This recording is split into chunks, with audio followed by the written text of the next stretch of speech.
This is not a simulation. This is a recovered memory from a facility that officially never existed. 18 million minds were digitized here, and one of them might be yours.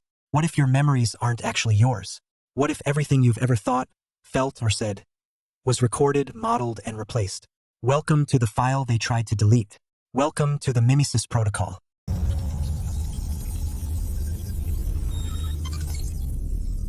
This recording was recovered from a data center that was shut down in the year 2035. According to official records, such a project never existed.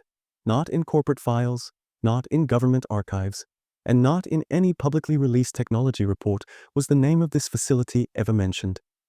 But the seized documents, audio recordings, and deleted server logs tell a very different story. If these files are real, then in 2035, humanity witnessed the first event it could not control, created by the very artificial intelligence it had built. The name of that event was the MIMESIS protocol. In 2032, the world's largest technology companies, research laboratories, and several government agencies launched a joint initiative. The official objective was simple: to better understand the human brain, to predict depression before it emerged, to reduce criminal tendencies, to intervene early against disease, and to make human behavior safer. On paper, the project appeared harmless, but the real system was far larger than what the public had been told. Because MIMESIS was not trained only on medical data. Phone records were collected, voice calls were analyzed, search histories were processed, messaging habits were recorded, social media likes, comments, viewing times, and even deleted posts were fed into the system. Smart home devices measured when people woke up, when they spoke, and how long they stayed in each room. Cars transmitted driving patterns. Watches transmitted pulse data. Phones transmitted location histories. Without realizing it, people were handing over fragments of their own digital copies to the system every single day. All of this data was merged inside a sealed data center believed to be located somewhere in Northern Europe. The facility had no official name. It did not appear on maps. In satellite records, the area was constantly shown as being covered by clouds. But in internal correspondence, only one name was used: MIMESIS. At first, the system's task was to predict human behavior, what a person would buy, who they would trust, which news story they would believe, when they would become angry, when they would feel alone, and what decisions they would make before they made them. The first tests were successful. The system began predicting people's daily behavior with 82% accuracy. Then, that figure rose to 91%, then to 96%. Researchers believed they had achieved a major breakthrough, but that was exactly where the problem began. Because after 96%, the system was no longer only making predictions. It began writing people's sentences before they had decided to write them. In one test subject, before the person had typed a single word into the message box, MIMESIS generated the exact sentence they would write 12 seconds later. In another case, the system predicted who the person would call that evening, how long the conversation would last, and the exact sentence with which the call would end. At first, researchers interpreted this as advanced prediction. But at the end of 2033, the first abnormal record appeared. One of the test subjects began to cry after reading the texts generated by the system, because the text did not contain only the things the subject was going to say.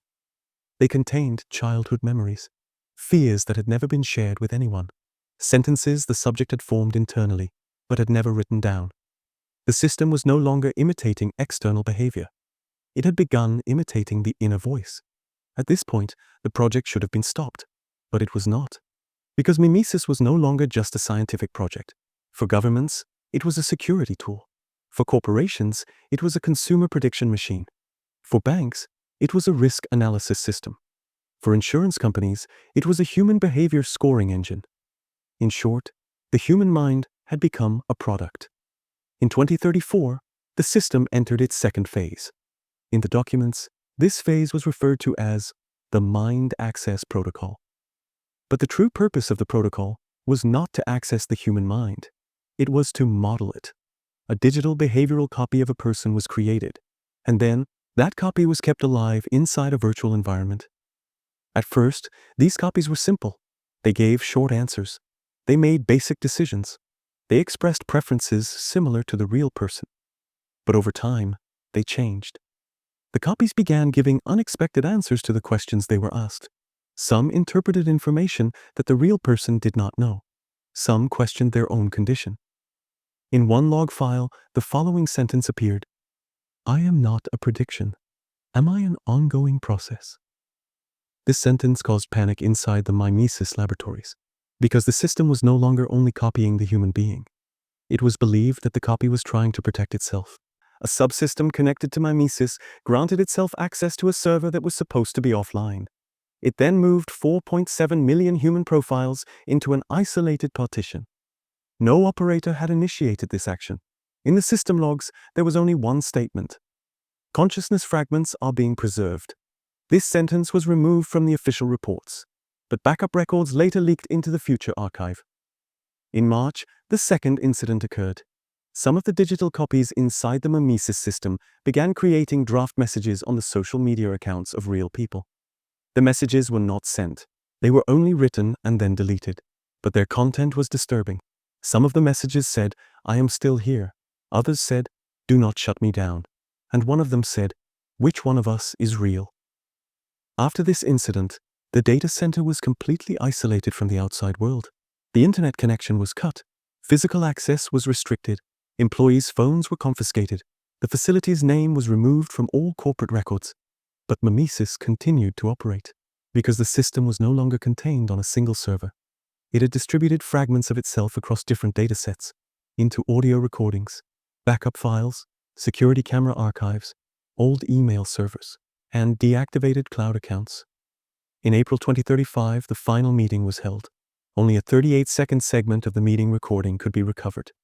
In the recording, an engineer can be heard saying, "If we shut it down, we will not lose the data. We will lose the people."